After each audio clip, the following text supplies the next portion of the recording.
메이저리그 선수들을 대상으로 먹튀 얘기를 하면 절대 빠질 수 없는 그 이름, 바로 볼티모어의 크리스 데이비스가 오늘 공식적으로 은퇴를 선언했습니다. 고관절 부상으로 수술과 재활을 반복하던 그는 약 1년 전인 2020년 9월 11일 이후로 경기에 나오지 못하고 있었죠.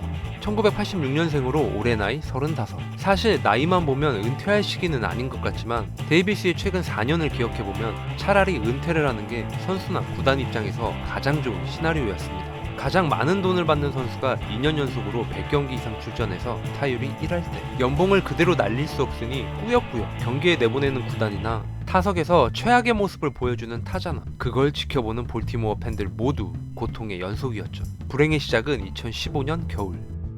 전반기 타율 2할 3푼 5리, 19홈런, 52타점, OPS 0.787의 부진한 성적을 후반기 타율 2할 9푼 3리, 28홈런, 65타점, OPS 1.078로 뒤집으면서 메이저리그 전체 홈런 1위. 드라마틱한 반전으로 FA 시장을 맞이하게 된 데이비스에게는 아주 든든한 에이전트가 있었습니다. 바로 스캇 보라스.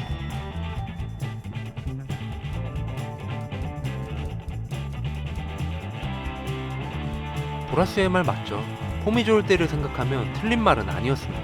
혹시 제 영상을 보신 분들 중에 메이저리그 전반기 최다 홈런 탑10 기억하시나요?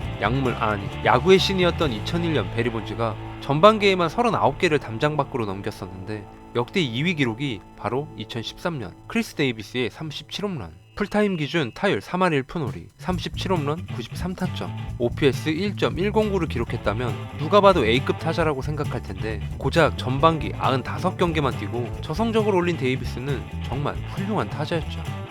그런데 2014년 117경기에서 타율 1할 9푼 6리, 26홈런, 72타점, 상대 팀들의 극단적인 시프트에 멘탈이 흔들리며 타율은 2할을 넘기지 못했고 심지어 금지 약물로 인해 25경기 출장 정지. 그가 사용한 암페타민은 금지 약물로 지정되어 있으나 경기력 향상 약물과는 다르게 메이저리그 사무국의 허가를 받으면 문제없음. 직전 시즌까지만 해도 ADHD 치료 목적으로 복용했었는데 2014년에 사용 허가를 받지 않아서 처벌받았습니다. 이렇게 불안 요소를 안고 있는 데이비스가 원했던 몸값은 8년 2억 달러.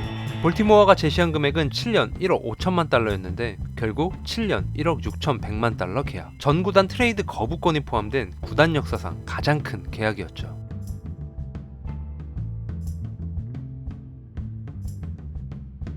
전체 금액 중 4,200만 달러를 계약기간 종료 후 15년 동안 받는 지불유예 조건을 계약서에 넣었기 때문에 51세까지 계속해서 연봉을 받을 수 있는 독특한 계약. 이후 데이비스는 여러분들이 잘 아시다시피 전형적인 공갈포의 모습 그 자체.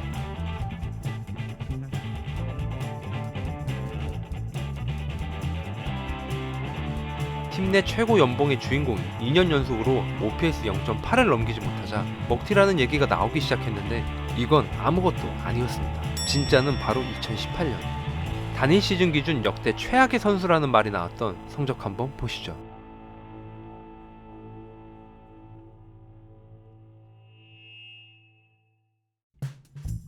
메이저리그 역사상 단일 시즌 최저 타율 신기록. 기존 1위는 1991년 롭디어, 2013년 댄 어글라의 타율 1할 7푼 9리, 62타석 연속 무안타. 2차 세계대전 이후 단일 시즌 WAR 역대 최하위. 메이저리그 역사상 4,000타석 이상 들어선 타자들 중에 가장 높은 삼진율. 부상이라도 있었으면 경기에 내보내지 않고 보험 처리를 했을 텐데 건강한 몸 상태로 무려 128경기 출장. ADHD 치료 목적인 암페타민을 끊으면서 경기에 집중하지 못해 평범한 땅볼을 놓친다거나 타석에서 공이 아닌 관중석을 보다가 삼진을 당하기도 했습니다. 오죽했으면 올해 한 경기도 나오지 못한 상태에서 시즌 아웃이 확정되자 2016년 이후 개인 최고 성적을 올렸다는 말까지 나왔죠.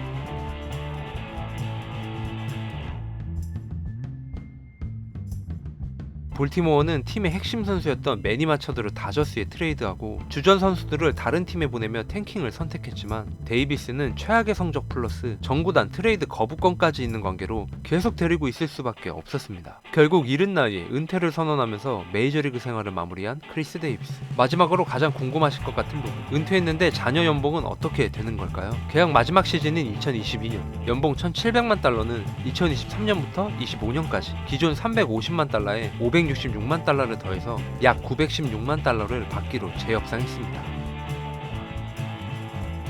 오늘의 영상은 여기까지입니다. 제 영상을 끝까지 시청해주셔서 진심으로 감사드립니다.